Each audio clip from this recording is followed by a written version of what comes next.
ఇక home loan తీసుకున్న వాళ్ళంతా ఈ ముచ్చట మంచిగినుండ్రి. మీకోసం ఆర్బీఐ వాళ్ళు ఓ మంచి శుభవార్త చెప్పిండ్రు.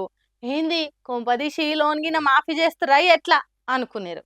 ఇక అట్లా చేస్తే బ్యాంకు మూసుకోవాల్సిందే గాని అస్సలు ముచ్చట ఇన్నరాదురి మొదలు ఇన్నరా ఈ సంగతి. హోమ్ లోన్లు తీసుకున్న వాళ్ళందరికీ ఆర్బీఐ బ్యాంకు నోట్ల చక్కెర పోసినంత తీయటి వార్త చెప్పింది. సొంతిల్లు కల కోసం బ్యాంకు తాను అప్పులు చేసి నెలకు ఎంతో కొంత ఈఎంఐలు కట్టుకుంటా సంసార బండి నిలదీస్తుంటారు.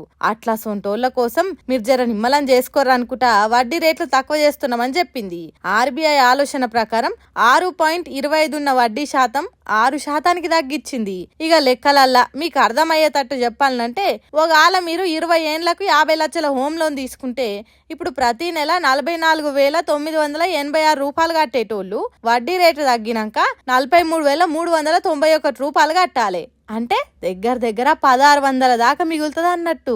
ఇక 20 ఏళ్లకు 4,70,000 దాకా ఆదా అవుతుంది.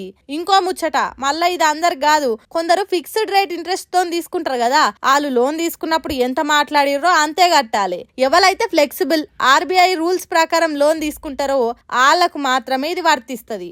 అప్పు ఎట్లకైనా అప్పే, అది కట్టక తప్పదు గాని ఎంతో కొంత తక్కువ అయితే నిమ్మలం తీయండ్రి అని సల్లబడుతుర్రట ఈ ముచ్చట ఎరకైన వాళ్ళు ఇప్పుడు.